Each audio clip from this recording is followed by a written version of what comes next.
ಸತ್ಯದೇವ್ ನಿಮ್ಮ ಫ್ರೆಂಡ್ಶಿಪ್ ಬಗ್ಗೆ ಮಾತಾಡೋದಾದ್ರೆ, ಸೊ ಆಲ್ಮೋಸ್ಟ್ ಆಲ್ ನಿಮ್ಮಿಬ್ಬರದು ಜರ್ನಿ ಸಿಮಿಲರ್ ಅಂತ ನೀವೇ ವೇದಿಕೆಗಳಲ್ಲಿ ಮಾತಾಡಿದ್ದು ನಾನು ಕೇಳಿಸ್ಕೊಂಡಿದ್ದೆ. ಸೊ ಆ ನಿಟ್ಟಿನಲ್ಲಿ ಸತ್ಯದೇವ್ ಕೂಡ ಒಬ್ಬ ಬ್ರಿಲಿಯಂಟ್ ಆ್ಯಕ್ಟರ್, ಅದರಲ್ಲಿ ಎರಡು ಮಾತಿಲ್ಲ. ರೀಸೆಂಟಾಗಿ ಮೆಗಾಸ್ಟಾರ್ ಚಿರಂಜೀವಿ ಅವ್ರ ಜೊತೆನೇ ಒಂದು ದೊಡ್ಡ ಸಿನಿಮಾ ಮಾಡಿದ್ರು, ಗಾಡ್ ಫಾದರ್ ಅಂತ. ಸಲ್ಮಾನ್ ಖಾನ್ ಕೂಡ ಇದ್ರು ಅದರಲ್ಲಿ.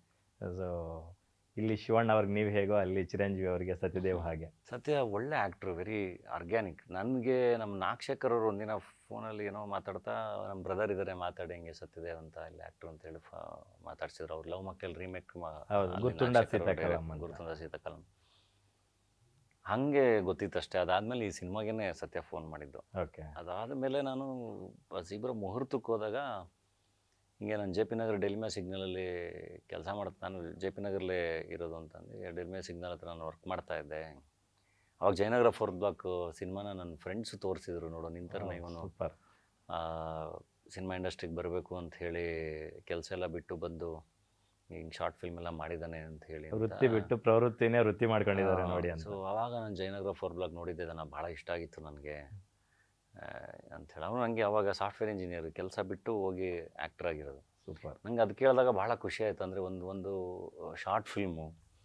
ಸೊ ಅದು ಅಲ್ಲಿ ಅಂದರೆ ಎಲ್ಲೋ ಒಂದು ಕಡೆ ಅದೊಂದು ಗೊತ್ತಿಲ್ಲದೆ ಅದೇನೋ ಒಂದು ಕನೆಕ್ಟಿವಿಟಿ. ಸೊ ಅವತ್ತು ಆ ಶಾರ್ಟ್ ಫಿಲ್ಮ್ ನೋಡಿ ಇಷ್ಟಪಟ್ಟಿರೋ ಆ್ಯಕ್ಟ್ರು ಇವತ್ತು ಸೇಮ್ ಅದೇ ಥರದ್ದು ಒಂದು ಜರ್ನಿ ಮಾಡ್ಕೊಬಂದು ಇವಾಗ ಜೊತೆಗೆ ಆ್ಯಕ್ಟ್ ಮಾಡ್ತಿದ್ದೀವಲ್ಲ ಅಂತ. ಸೂಪರ್. ನಾನು ಮೊನ್ನೆ ಅಷ್ಟೇ ನಿಮ್ಮದು ಪ್ರೀ ರಿಲೀಸ್ ಇವೆಂಟ್ ನೋಡ್ತಾ ಇದ್ದೆ.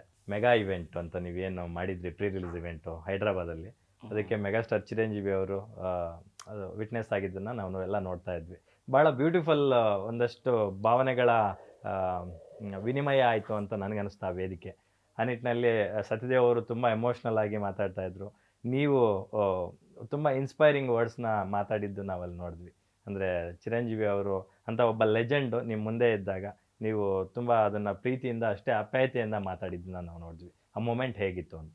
ಇಲ್ಲ, ಒಳ್ಳೆ ಮೆಮೊರಿ, ಲೈಫ್ ಟೈಮ್ ಮೆಮೊರಿ. ಯಾಕಂದರೆ ಲೆಜೆಂಡ್ಸ್ ಅಲ್ಲ. ನನಗೆ ಅದಕ್ಕೆ ಅವ್ರ ಜರ್ನಿನೇ ನೆನೆಸ್ಕೊಂಡೆ ಇವತ್ತು ಸ್ಟೇಜ್ ಮೇಲೆ. ಅಂದರೆ ಒಬ್ಬರು ಕಾನ್ಸ್ಟೇಬಲ್ ಮಗ ಬಂದು ಇವತ್ತು ಒಂದು ದೊಡ್ಡ ಎಂಪೈರ್ ಬಿಲ್ಡ್ ಮಾಡೋದಿದೆಯಲ್ಲ. ಎಕ್ಸಾಕ್ಟ್ಲಿ. ಅವರು ವಿಲನಾಗೆ ಆ್ಯಕ್ಟ್ ಮಾಡಿ ಹೀರೋ ಆಗಿ ಮೆಗಾ ಸ್ಟಾರ್ ಆಗಿ ಲೀಡ್ರ್ ಆಗಿ ಅಷ್ಟು ಸುಲಭ ಅಲ್ಲ ಅಷ್ಟು ದೊಡ್ಡ ಎಂಪೈರ್ ಬಿಲ್ಡ್ ಮಾಡೋದು. ಸೊ ಆ ನಿಟ್ಟಲ್ಲಿ ಡೆಫಿನೆಟ್ಲಿ ಅವರೆಲ್ಲ ಇನ್ಸ್ಪಿರೇಷನ್ನೇ. ಇವನ್ನ ಹೇಳ್ತಿರೋದು ರಜನಿಕಾಂತ್ ಅವ್ರು ಇರಲಿ, ಅಥವಾ ಈಗ ನಮ್ಮ ಅಣ್ಣವ್ರದ್ದು ಜರ್ನಿನೇ ತೊಗೊಳ್ಳೋಣ, ವಿಷ್ಣು ಸರ್ ಜರ್ನಿ ತೊಗೊಳ್ಳೋಣ. ಎಲ್ಲರೂ ಹೆಂಗೆ ಬಂದು ಇಡೀ ಒಂದು ಕರ್ನಾಟಕದ ಹೆಮ್ಮೆಯ ಮಕ್ಕಳಾಗಿ ಆಗಿ ಹೆಂಗೆ ಆ ಥರದ್ದೆಲ್ಲ ಸೊ ಆ ಥರದ್ದೊಂದು ಅದ್ಭುತವಾದ ಜರ್ನಿಗಳು ಮಾಡಿರೋರಲ್ವ. ಸೊ ಆ ಥರದ ಜರ್ನಿಗಳು ಯಾವಾಗಲೂ ಇನ್ಸ್ಪಿರೇಷನ್ನೇ. ಆ್ಯಂಡ್ ಆ ಥರದವರು ಸಿಕ್ಕಾಗ ಡೆಫಿನೆಟ್ಲಿ ಒಂದು ರೋಮಾಂಚನ ಆಗುತ್ತೆ. ಆ್ಯಂಡ್ ಅವರು ಅದ್ಭುತವಾಗಿ ಸ್ವೀಕರಿಸಿದಾಗ ನಮಗೆ ವಿಶ್ ಮಾಡಿದಾಗ ಅದೊಂದು ಒಳ್ಳೆ ಆಶೀರ್ವಾದ ಆಗುತ್ತೆ. ఒళ్ళే మూమెంట్స్ అదెల్లవు.